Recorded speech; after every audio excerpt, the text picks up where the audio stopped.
Welcome to another episode of In the Name of Service, a podcast committed to sharing the untold stories of those who selflessly serve.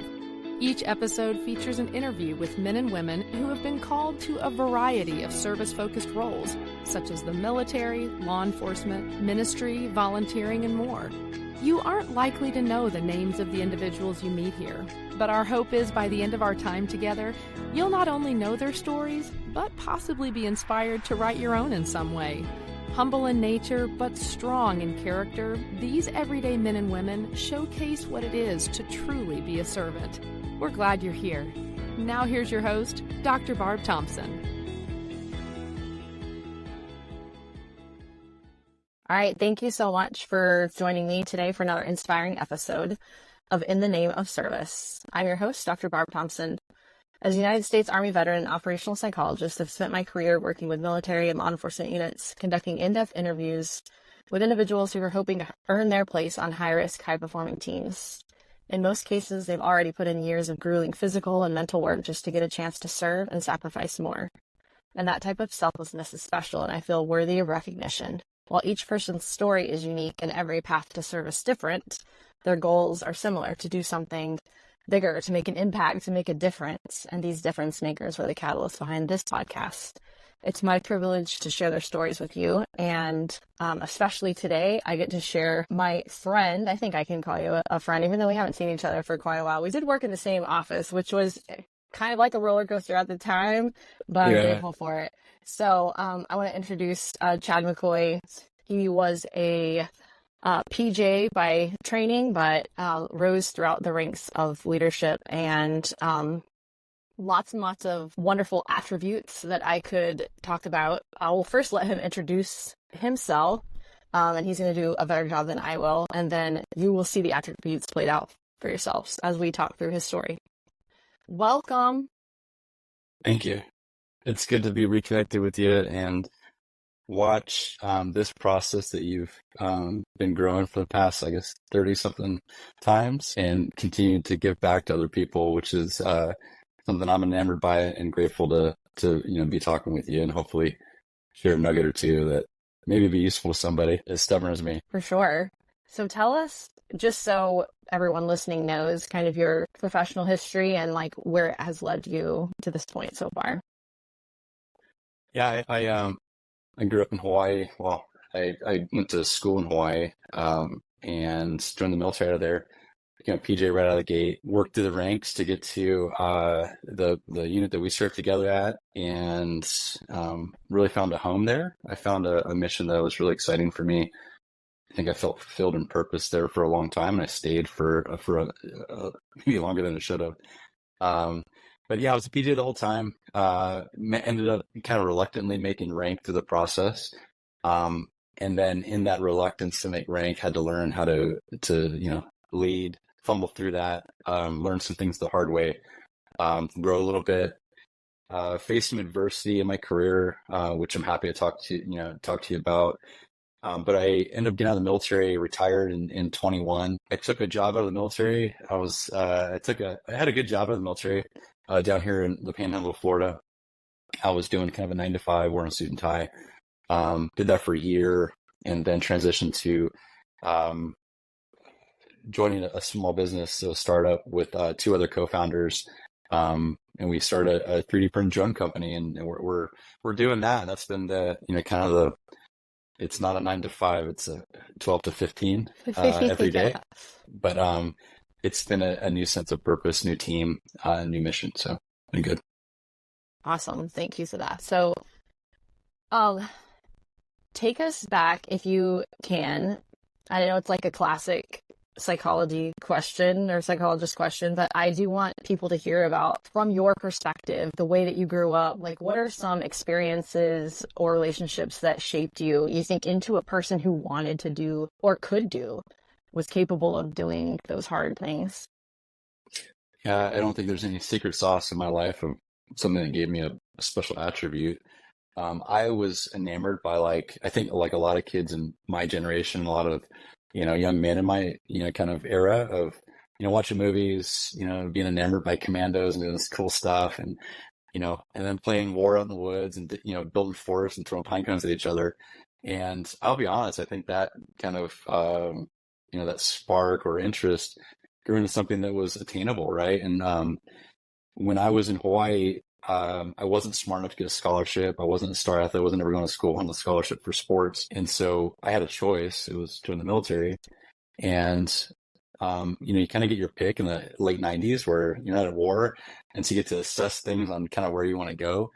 And, PJs kind of had it all. They got to do all the fun stuff right out of the gate, where it typically takes other like soldiers, sailors, whatever, a little bit longer to get to those, kind of pinnacle schools. Now I know as a senior guy that schools aren't really what makes you special or what gets you, Right. to the mission. But back then, those were badges of honor. They were kind of things that made you elite when you're a young guy. And I got to do them all right off the bat. And so that's kind of the why. I didn't have any special attributes. I was a surfer. I was comfortable in the water. Maybe that helped. But truthfully, I had to learn how to swim, like lanes. I was great, hold my breath, but I probably couldn't swim a straight line if I tried to. So I had to learn. You had already, I think, deployed like, I don't even know, more than a dozen times before I met you in 20. Is there any kind of seminal experience that, like, as you reflect back on your career, really sticks out for you? Yeah, I had a lot of deployments. Not all of them were super exciting. You have the ones that are remarkable because maybe they're scary, maybe they're a great success, maybe you get to do, something exciting, like save someone's life. I had deployed a few times to kind of other theaters before I went to the unit up there in North Carolina. They were unsatisfying. Like I was doing alerts, I was waiting for things to happen. And, they're like kind of suited deployments, kind of like a vacation, honestly. You drink with your buddies, hanging out. You got these windows where you're on alert, providing the coverage. You kind of feel like you're special, but you're not because you're not being tested.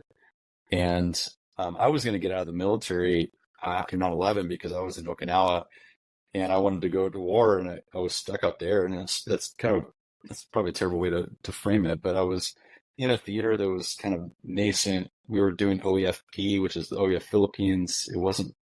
They gave us the OEF moniker, but we didn't deserve it for what we were doing, in my estimation. But I was coming up on the end of my enlistment, and so I'd been to 2 units before, and I tried out for the unit at Bragg, and I told them in the board, I said, "Look, you guys can either take me or you won't. So if you don't, I'm getting out of the military, and I'm going to go work for Blackwater." And it wasn't a threat; it was just honest. It was like, I'm going to war one way or the other. I'll cross another service. I have to.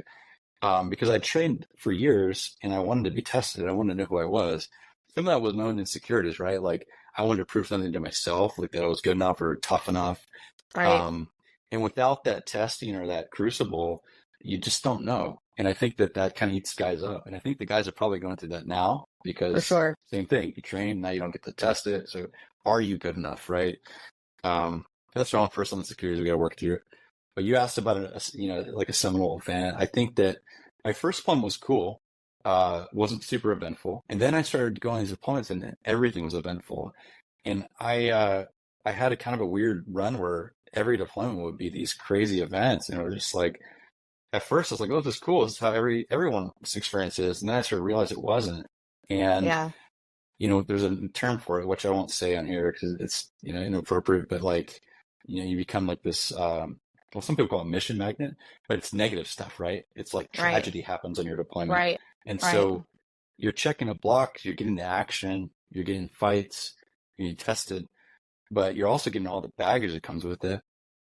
And I think one of the deployments that really rocked me was I'd been on a bunch of, and I got shot up real close, and it didn't hurt me.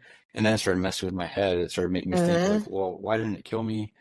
And then we started having tragedy in the unit where I had teammates getting killed and it wasn't happening to me. And then I went on another deployment to Afghanistan. I had rounds go all around me. Nothing hits me. And I'm like, and then you start thinking, what is my life? What's my purpose? Is it this? Or am I going to die in the next deployment because I'm supposed to do that one?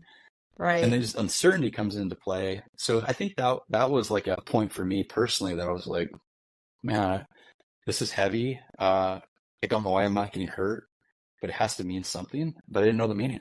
So is that a good enough answer? Yeah, I don't it know what is. year it was. Maybe that was 2009, maybe, or 2000. But then I just kept going. And and I had kids, and life got a little bit harder to deploy. It was easy when I was single, Right. no strings, didn't care if I lived or died. But And were you aware of that? Like when you went out the door every time of that first experience that you're talking about, or did you share that with anyone, or is that just something you carried the whole time and kind of put it to the side, or? I shared it once with a guy that you and I both know over some beers. But it almost kind of sounded like I was being almost like arrogant. It was like, well, this is happening because I'm meant for something bigger, and it's like, who do you share that with?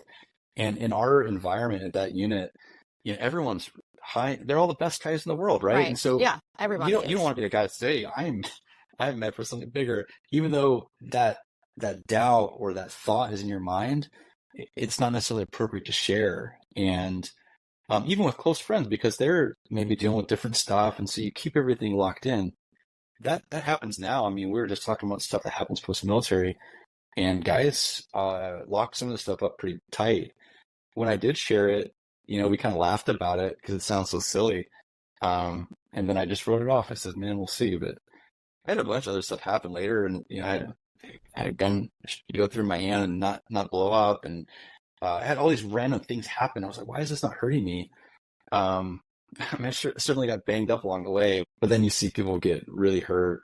Friends like injured really badly or die, and it confuses you, I think, a little bit. You mentioned your family. How many years in were you when you and Jess got married and started to have kids? Yeah. I'd been in for, I don't know, maybe 8 years, maybe. She did a bunch of deployments, when we were engaged, and then we got married, and it was normal. That was all she knew. And so we didn't know it. That was just normal to us. It was harder when I stopped deploying than when I was deploying. I had kids towards the end of my kind of really heavy deployments. And then I got thrown into like upper management, which is a whole different kind of stress. Probably more For stressful. sure. Yeah, Yeah. maybe worse. Yeah. Yeah. Yeah. Speaking of that, though, you handled it very differently. And I don't know if that's just like because like it's going to be Chad's way, like it's your personality. I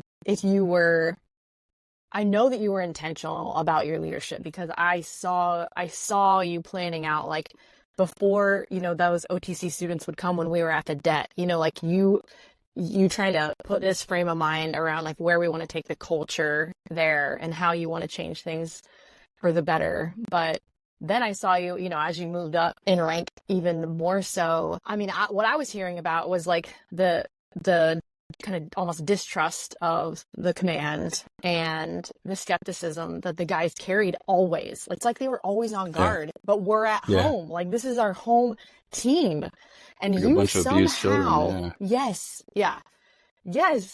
But then you somehow changed that and they knew that you cared and they started to trust. And so how'd you do that? There's a couple of things there. Well, I don't know. I mean, the culture piece, this is what really bothers me about the military now is that these senior leaders talk about culture and it's like, it's a bumper sticker. It's not real. Culture is a real thing. You can feel it when you walk into an organization. You can sense it when you talk to people. Negative culture, positive culture, the whole bit. And one person doesn't get to change culture. You can't change it. Like you put me in leadership position, I don't change the culture. The guys on the teams change the culture. They're the ones that own it. You can empower them. You can hopefully bring them closer to kind of what your vision is. But if they don't buy into it, the culture remains.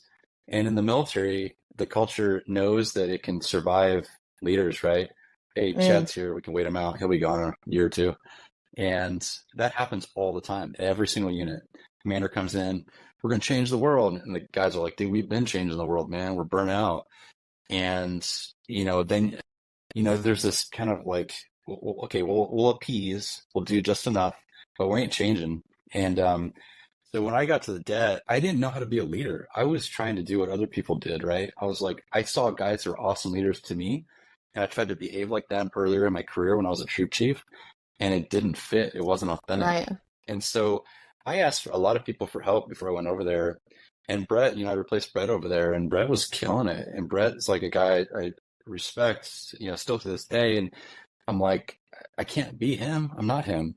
I'm an emotional guy, and I used to think it was a negative trait that I had, because it had been harped on me, like going through the selection, like, oh, you're over emotional and you get pissed off, or you get, and I'm like, yeah, I am emotional. And then I found out later in life it was my superpower. Like I Right, care about right. people, and I I do get pissed know. off because I care. And so I stopped trying to like suppress it, and I just embraced it.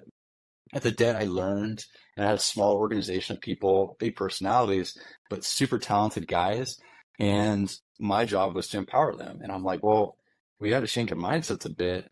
And you got studs like, like Trey was over there, and Trey is a big picture guy. He's looking at organizational culture and like, how do you get to, and he's also a master manipulator too. He's manipulating me all the time. But I was like, okay, so maybe I can change this here at a smaller scale. And I try without being overpowering, but I also had to recognize that these guys are professionals and I'm not the expert anymore, so back away. And then when I went to 2-4 as the chief, I was like, man, this place feels off. I walked through the halls there and I was like, this place feels negative, and it was like a heavy feeling on me. And here I was, an outsider, and no one trusted me. I came from a different squadron where they were like, oh, well, he's gonna take over all our toys. And I'm like, I don't want to do that. I want to be good to you guys. And there was complete distrust of all leadership. And here I was, I'm like, I was a good operator, but here I was in charge. And a bunch of people didn't even know my background, didn't, because it's not like, oh, it's that guy. And so one of the, I don't know if you remember this, one of the first things I did was, I took off the doors as kind of like a symbol, like we need to, like, I want you guys communicating. This can't be, I mean, you guys have tribes. You're always going to have that. That's okay. But I don't want it to be so exclusionary. Like I guess it's cliche to say you're a family as an organization on the business side, but it is a family. It's a tribe. You have tribes within there. They care for your family. Your families know each other. Like it's as tight as a family. But outside of those team rooms, there was no like, crosstalk or relationships. It obviously happens to go to church together, or your kids are in school together, whatever. But, and it wasn't supposed to be symbolic. It was like, I truly wanted us to communicate. And it took guys a really long time to like realize I wasn't full of crap. But when we talk about culture, it takes so much time to build trust, because trust is the central equation in all this. And if you screw up one time, you lose it all. And so the stakes are really high. And so I was doing the debt and the 2-4 for a while, and it was burning me out. I was driving up an hour and a half one way to go home, and I'd get home and talk to my wife, and I was like, I don't know how to do this. And I just realized that I just had to be authentic. And I had to just care about people. The people that I could, affect were the troop chiefs, the people I can empower the troop chiefs. And that's what I tried to do. I made a ton of mistakes along the way. But I was genuine in my attempt to do it. And in the process, I got to grow a lot. And so I got to kind of, grow into the role. And then obviously I had a dramatic, the rug got pulled out of me at the end. But if you diagnose culture, I think I could objectively say that it improved, at least from my senior position. On the ground with the guys, it's hard to get a real answer because people tell you what you want to hear in those positions. But I hope their life improved a little bit. I hope they knew that leaders would have their back. And then when I had to leave, it was hard for me because I felt like I left a lot of things unfinished, and I still really cared deeply about all the guys. And even if you're not friends with every guy in the unit, that's a misnomer. Like you have people you just don't get along with, but I cared about them just the same. Right. And but yeah, so that's. I don't know if I answered your question. I talked about a lot of stuff just now, like I usually do. No, I think that was really helpful because in my mind, it was a question like, how much is it just that he showed up as himself, or, was he following, a playbook of some kind? And I think it's more attainable for the person listening to say, like, when you really care enough, then showing up as yourself is probably gonna get you the farthest. So you still got to be good, right? You still got to have skills. You still got to be able to, right. You got to do the job. And I was like, I'll tell you this now because I'm retired, doesn't matter. I was a reluctant, chief. I kind of stumbled into making E9. I think all the senior leaders were like, holy crap, that must have been a typo. And I was like, okay, well, cool. I was like, I don't really care about the rank on my shoulder. I care about the job I got. And they gave me this job, and this is a heavy one. And I was like, I don't know how the hell to do it, but I'm going to figure it out. And so when I weighed in, I had no intentions of like, I didn't want to make E10. And I think once people started realizing that I never politicked to get the position, that holy crap, man, maybe we can't trust this guy. But the problem is that the other thing that senior leaders face within those organizations is that you're an operator in one life, and that life is not your life as a senior leader, unfortunately. And you Yeah. could have been you know, you could have been a wild child on the side. You don't get to do that as a senior leader. And some people have a hard time looking past the fact, okay, this is your previous life and this is who you are now. And some people call you a sellout. You do it, but like, you can't be the raging operator that was an E5 as an E9. It's oil and water. It doesn't work. You would burn Yeah. everything down around you and you wouldn't get Right. anywhere. Exactly. And so, there's a level of maturity that guys have to realize that you are different. You don't get to be the same. You don't get to drink with the guys anymore for a good reason. So. Yeah. Before we pressed record, I mentioned that unit as being the pinnacle for an Air Force operator anyway. And, it is like they get into the Air Force, especially if they go into some kind of aspect war type of FSC, and they work and work and work to get to that point. And for them, at least at that time, that's as high as life gets, right? Like that's the bucket list.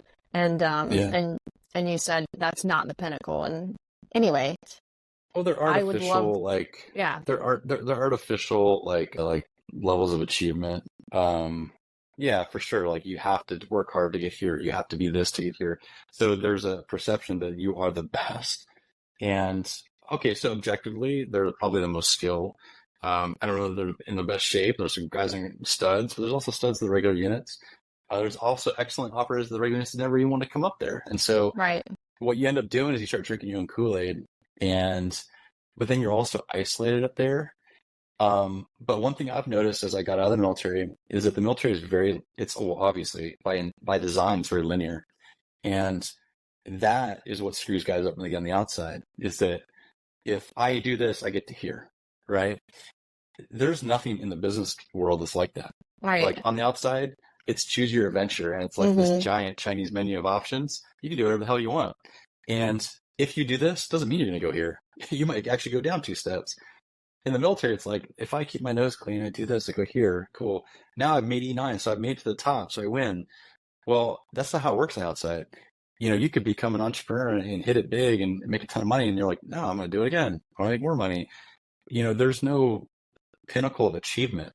And without those guide rails and the frameworks, it's scary for guys. It's scary for me, because I was like, well, what's my purpose going to be? Is it going to be my job? Is it some level of attainment? Is it financial? Is it personal? And the military makes it very concrete, but it also institutionalizes people to that mindset and how they approach problems and how they approach success. And I think it becomes an impediment for some people. Mm-hmm. Yeah. Yes. Because you think there's only one way to skin a cat, as they say. Yeah. I want to talk about, if you're willing. And I didn't ask you this beforehand, so what you want to talk about? I'll edit it out if you don't want to talk about it. But you and Jess are still married, and that is quite the exception, to the rule in, special operations communities. So say whatever you want to say about that, but I'd love to hear about it. Yeah, I mean, I was a really selfish guy when we first got married. It was all about me, and she just kind of put up with me. And I believe that, Jess and I were destined to be together and be married, and like her to go through the hard years with me so that I can learn how to be a gentleman on the other end. Certainly wasn't when I was in the military, and it's all about me. And, you gotta be, part of the process to make me successful, whether that be putting up with my TDYs or deployments. And when I got out of the military, life was hell. With us, relationship, and I was going through a lot, just mentally, like struggling with my purpose, and I really struggled with which I didn't know at the time, but like everything seemed great to me. And I was like, everything is great. There's no like joy. I was angry. I wasn't happy, and I was like, is this what life is? And I literally looked myself in the mirror one day. I was like, I have to live 40, 50 more years of this crap. And I like had that discussion with myself. I was like, I'm going to be bored to death. I mean, when am I going to get scared? And I didn't realize that I was, and I think maybe guys realize this, maybe they're smarter than me, but I was like, I didn't realize it was going to be a factor. And then I started looking at my life and my relationships, and I was like, I was bored. And then I started to just like kind of distance myself. And we had a rough first year of the military. It was on me. I would say it was 90-10, me. And, she's, and my wife, she's put up with me for a long time, and she continued to. And then I had the realization after, some soul searching, that she was really the rock that had kept me kind of kept me together, had been the consistency that I needed in relationships with people. She'd always been there and never kind of faltered. I was being the prick all the time. And I'm not saying that's the same in everybody's relationship, but like for me it was. And I have, kind of, I think this is probably why old people renew their vows, man. But like for me personally, we're in a good spot where we still argue. Obviously, everyone does. I'm still stubborn.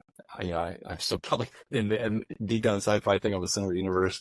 But I'm really working hard to be better and to be what she deserves, not just what I deserve. And so yeah, we're hopefully we continue to be that success story. I mean, I'm sure we'll have a hiccup here this afternoon. Like us all, yeah. Yeah. So you tell us about Firestorm a little bit more, if you will, because you guys seem to be blowing up. Literally. Well, nothing's blown up yet. Yeah, so we started. So I got introduced to a couple of guys out of California when I'd left my last job. I committed to in 12 months, and I told Jess I'm going to quit, and maybe I'll just be retired for a few months. And I got this phone call from these guys, introduced through a buddy of mine, and they're like, "Yeah, we're going to build this low-cost cruise missile, and we need a military guy to be with us in this, and like help us productize it." And I was like, I just came from working, weapons systems with the Air Force, and my former life, my former job, my corporate job. And I was like, there's a lot of big companies that do this really well, and I don't think that there's a space for it. So when we started exploring the technology, I realized that, holy crap, we got something special. And so I joined these guys as the third co-founder, and we have a 3D printed drone that we can print in 9 hours. It's a jet. So it's not like a little quadcopter. It's a jet, 6 foot by 6 foot, assembles like a Lego set, and we'll do a lot of different missions. One will be to blow up, like you described. One of them will be to, look at targets. There's also a lot of humanitarian roles that I'm really excited about. I went to India last year as a G20 delegate and was talking to them about some of the infrastructure requirements that India has, not only just for agriculture, but for assessments. And like, this is just a tool, right? And we have that, and we have manufacturing. So I kind of bowled the ocean last year, learning how to be in a small business. There's no playbook. I mean, there is a playbook. I just didn't read it. And usually you have a mentor, and like I have mentors on the side that help me for sure, like with the kind of high level business stuff. But the grind was all kind of thrown on me, and then I decided that I couldn't do it alone. And I've always been better with good teams around me, and that's when I brought on our mutual friend, and he's been just absolutely killing it. It's exciting. So normally at the end of every episode, I will ask my guest the same question. And that's like, if someone is listening and they already feel this urge to change the world, like what is your advice for them? But with you, I want to do it a little bit differently and ask you 3 questions to end with. So sorry, you get the extra. Like 30 minutes for me to answer. The first one is, you've had a lot of rough days. I mean, and in the military, out of the military, either whether it's personal, relational, or professional. How and what would you say keeps you going? Because you are obviously, like, your drive is off the charts. It's not healthy. Yeah. My drive when I was in the military is very different from my drive now. And my drive in the military, I was proving something to this deep needed void in my life when I was in. I was thinking about like a young boy who was trying to prove something to the world, right? And I was that as a 40-year-old, still doing what I was doing. And I have always been a believer, but lukewarm at best, and, kind of was saved, but was just living for whatever the hell I wanted. And I started doing middle school ministry in North Carolina with some young boys, and it kicked me in the butt because I was like, holy crap, like this is my accountability right now. I'm not even doing things I'm asking them to do. And that was the start of my kind of transformation in a positive way, is that I was telling them to read the word, and I wasn't reading it myself. And so I dedicated myself from that moment to every morning I read the Bible, and it's continuous. And so I've just been powering through every verse, every morning. And then it became routine. So I'm like, now I need it. I drink coffee and read the Bible and read my devotional. But I still hadn't changed my life. Still very self-centered. It was about me. I think I got seduced a little bit by some of the stuff going on, like, with people finding different ways to be spiritual. And I was curious, and I was big into meditation. I'm like, oh, I'm going to find some kind of attainment. But at the end of the day, what it came down to was my submission to my Creator, and like my relationship with Christ has never been better. That is what keeps me aligned now. If this job goes away, I'm okay. Like, if everything I own goes away, I'm okay. And I'm not saying that in a trivial way. I'm able to lead my family, and that's my number one priority, being a good role model to my kids. Learning how to be a good husband to my wife so my kids can see it. And then branching out from that little ecosystem to my neighborhood, my neighbors, my friends that I haven't connected with in a while, reaching out to them, being good to them, not being so selfish. But that's how I'm staying aligned, is that I'm living for something that's amazing. It's profound, and it is not old words in a book. It's really kicked my ass in a really, really good way. So that's my answer. Yeah. It's a fire that doesn't go out. So the second question is, before we talk to people who maybe want to jump in and want to start kind of like full force, like taking some action on serving in some capacity, talk to the guys who are still in. Like, what are your words of advice for this? Speaking from the other side. No. Well, I don't ever poison the well with what they have in front of them. They've got a tough road right now. And so I would never detract from that, because they have to take care of each other. And I get really disappointed when I see guys that I love getting out, because people need leaders right now. And right. So in lieu of the leader that you want, be that. The other piece is like succession planning is, we talk about in the military a lot, but you need a little tribe of people that you're growing too. And I still have some folks that are still in that I bet on, right? And they're the guys that I want to be successful. They're still in. I need them to stay in. I need them to be what I can't be anymore. But I think that obviously we're not talking about geopolitics right now, but like there's conflict looming, and real tried and true leadership is going to be essential, because it's going to be really tough. It's going to be the toughest fight they've ever fought. And so, what do I think they should be doing or thinking about? I think, you get a little bit from leadership books, but candidly, it's experiential. It's knowing who you are personally, and then magnifying that by 1,000. Yes. It's being yourself. If you're an emotional wreck like me, embracing it, using it to your advantage. And I think there's also balance. And if I said caring deeply, I think it could be misconstrued, because I think there's also the element of like tough love too. We have to let people fail. You have to empower them to get back up, and people need to kind of learn some stuff the hard way. I know I did. So. Right. Yeah. Love it. Okay. Now, if someone is listening to your story, maybe they're not in the military, maybe they are, who knows, but they're feeling that urge that you still feel to change the world. I know you do. And this is from a conversation years ago, but you're like, is it silly? I want to be a superhero, and not to trivialize that. That feeling of wanting to change the world, that's real. And I believe that everyone on earth who has breath was born on purpose for a purpose. And they're all going to be feeling that urge, and many, many, many ignore it. But what advice do you have for the person who they have that, but they're not quite sure where or how to get started? I think maybe manage your expectations. I mean, changing the world isn't necessarily, being in front of everything. And I'm being the guy. Maybe it's somebody behind the scenes. And, Mhm. I know that you've had some great folks in your conversations that have been support folks. And those support folks are the ones that hyper enable the operators to do what they do. And so it's, I guess, maybe change your expectations or your definition of what success is. Because Yeah. my definition of success on this side is very different. Like I told you before, maybe it's just one relationship I'm going to have, post-military that's going to change their life for the better. I'm okay with that. That's changing the world. That's changing their world for sure. I think that we have a tendency, especially as operators or former operators, have a tendency of thinking that has to be like this grandiose achievement. Right. Yes. And we've been conditioned to be pat on the head like little dogs and given our BSM, and we're happy with ourselves and we're proud.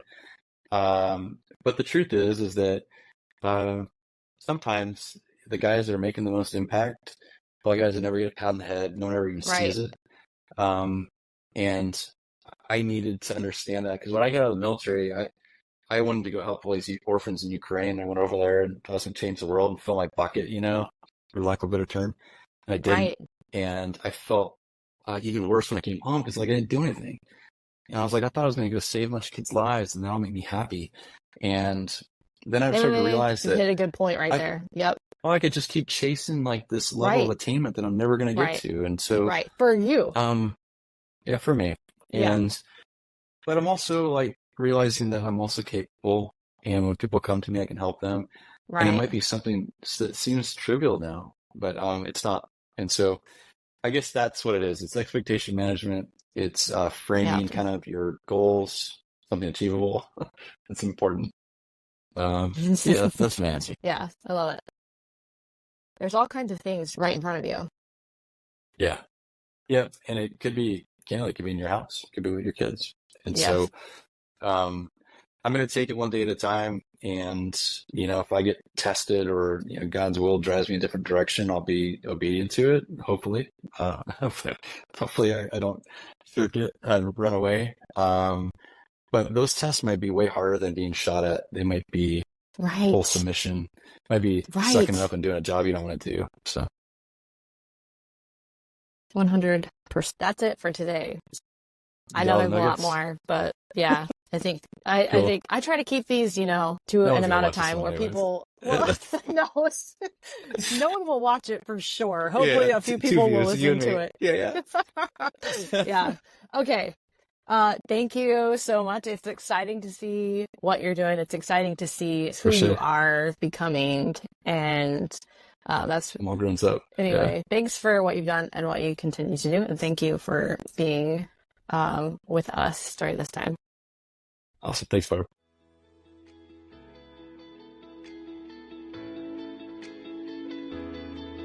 Hey everybody, thank you for joining us for another incredible episode of In the Name of Service.